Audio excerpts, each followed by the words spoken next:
Hello mga kabida, ayan tara mag-window shopping muna tayo.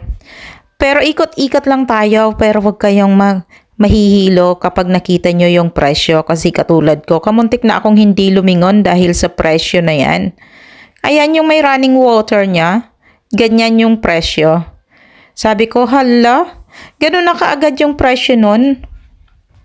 O diba, pati nga yung orangutan na nalungkot sa mahal daw. Joke lang guys. At ito naman, o diba? Medyo mahal din siya.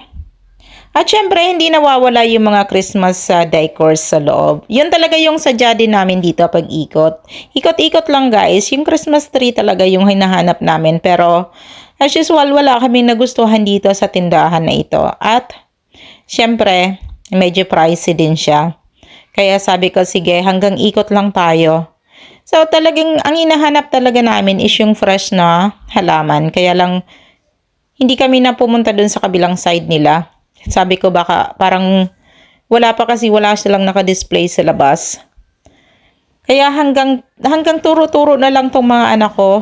Hanggang tingin-tingin na lang kami at picture-picture o video-video para sa akin. Ayan, malapit na ang Christmas guys. Kaya follow for more sa aming mga munting video ngayong Pasko and sa mga susunod pang araw. Thank you!